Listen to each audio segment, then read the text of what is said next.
இன்றே டவுன்லோட் செய்து உங்கள் ஃபேவரட் ஷோக்களை என்ஜாய் பண்ணுங்க. சாரதா ஒரு அப்பாவி. தனக்கு என்ன ஆனாலும் பரவாயில்ல, 4 பேர் நல்லா இருக்கும்னு நினைக்கிற மனசு அவளுக்கு. அதனாலதான் இந்துக்கு அவருடைய ஆசீர்வாதம் கிடைக்கணும்னு கோவிலுக்கு கூட்டிட்டு போனேன்.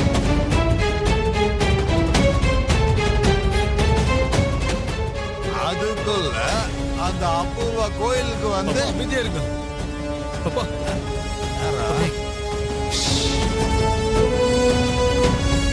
அந்த அபூர்வா கோயிலுக்கு வந்து சாரதா ஏதோ பெரிய தப்பு பண்ண மாதிரி, பெரிய குற்றம் செஞ்ச மாதிரி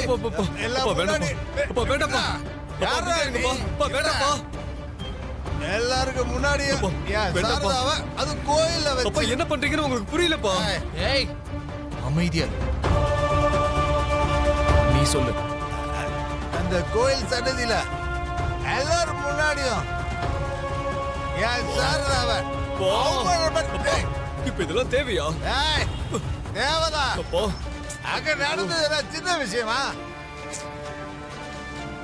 சாரதாவுக்கு பெரிய அவமானம் நடந்துச்சு.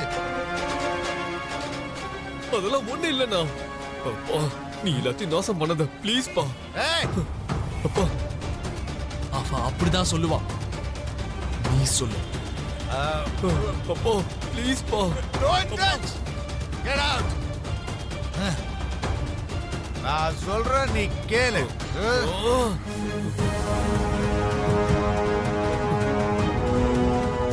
என் சாரதா, என் தேவதைக்கு அந்த அபூர்வா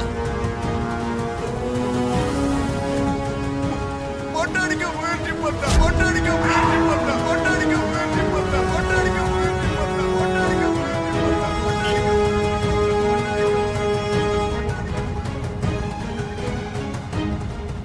வாழ்க்கையில தடவை நான் செஞ்ச தப்ப உணர்ந்து ஒரு புருஷனா ஒரு ஆம்பளையா நடந்து அந்த அப்புறாவோட சேர்ந்து எல்லாரையும் திட்டி என் சாரதாவை கூட்டிக்கிட்டு நான் இங்கிருந்து வந்துட்டேன்.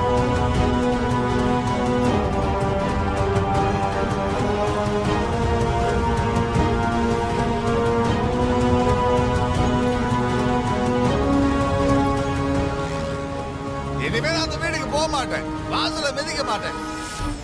அது மட்டும் இல்ல, என் புள்ள வீட்டு கூட போக முடியாது.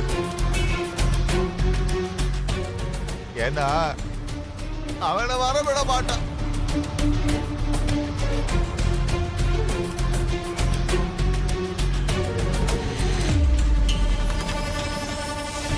அதனாலதான் நான் இப்படி தெரு வாசிச்சுக்கிட்டு இருக்கேன். இருந்தாலும் தம்பி, நான் சொல்லிக்கிட்டே இருக்கேன், நீ போயிட்டே இருக்கேன். என் சாரதாவுக்கு அது அபூர்வம் போட்டு அடிக்கலான்னு பார்த்தா